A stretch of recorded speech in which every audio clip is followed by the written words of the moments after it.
Барлықтарыңызға сәлем, менің есімім Салтанат. Мен осы Әл-Фараби атындағы Қазақ ұлттық университеті, яғни КАЗНУ-да екінші курс оқимын. 19 жастамын. Курсқа негізінде мен осыған дейін ағылшын оқыған болатын, бірақ толықтай ағылшынымды прям төмен деңгейге түсіріп алғанды түсіндім. Одан кейін ағылшынды жалпы күнделікті өмірде қолдануға, сонымен қатар IELTS тестін тапсыруға, өзімнің осы International Friends дейді ғой, өзімнің керемет мықты ортамды табуға ағылшынға қатысқан болатын курсқа. Негізінде көп курстарды іздеген болатын. Өзім жалпы маркетолог-аналитикпін да, барлығын қарадым, қай курс қалай, қандай маған келеді екен деген сияқты. Сол кезде ең бірінші көзіме түскен Мағжан ағайдың курсы болатын. Мағжан ағайдың курсы жаңағы августта сол кезде істелінетін болды. Бір ай бойы күту керек болды. Білмеймін, менде 3-4 вариант болды негізінде, бірақ та именно Мағжан ағайдың курсын қатысамын дегенде прям все қатысамын деп айттым. Негізінен самый ұнағаны то, что қазақша жүргізетіні, потому что көбінесе ағылшын курстар орысша болады, маған көбінесе информацияларды қабылдау қазақша жақсы болады.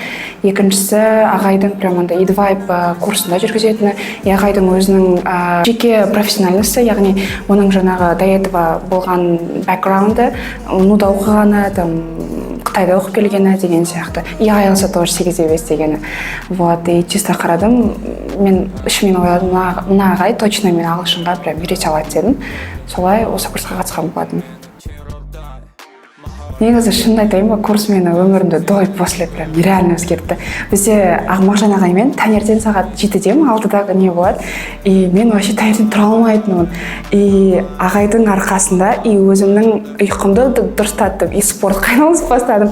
Короче, өмірімнің барлық сферасын қозғап кетті да. И не только это, например, ағылшынды мен күнделікті өмірде қолданып бастадым. Мен мысалы өзім кітапты жақсы көремін оқығанды, бірақ та кітапты қазір чисто ағылшынша оқитын бастадым. Андай ағылшын кітаптарды оқып, олар түсініп бастадым еще. И, например, басқа елден адамдарды көрсем, спокойно ағылшынша сөйлей аламын, прям андай кете береді өзімен. И в то же время у меня прям понимаю, что у меня ағылшыным развит, да, именно акценты British или American акцент.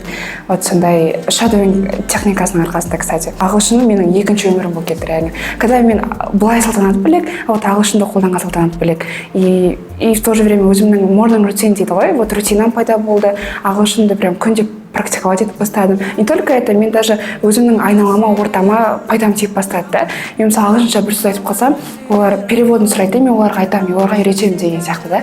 Вот. И в то же время в будущем, наверное, хотела бы стать ағылшын мұғалімі. Тоже үйретіп бигинерларға.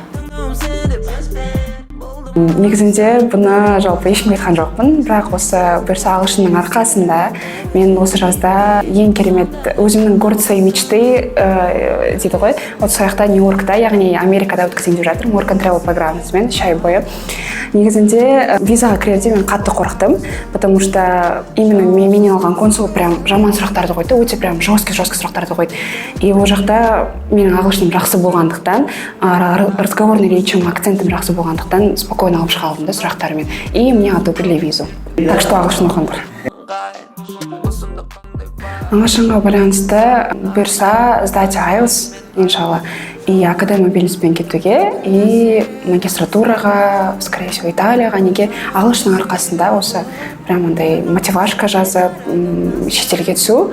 И мен прям білмеймін не үшін екен, бірақ қазір айттым ғой, ағылшынды өз өміріме қолданып бастадым деп, и басқа адамдарға да үйретіп береді ағылшынды. Шынымен де керемет мүмкіндіктері бар.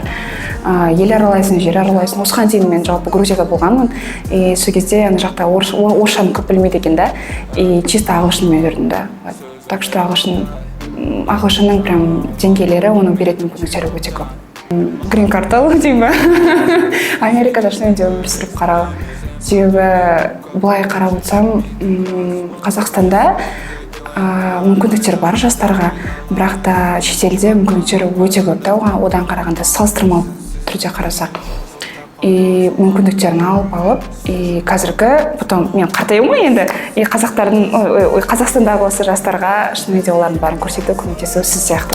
Сізде мысалы Нуда болып келіңіз, Қытайда оқып келіңіз деген сияқты ғой.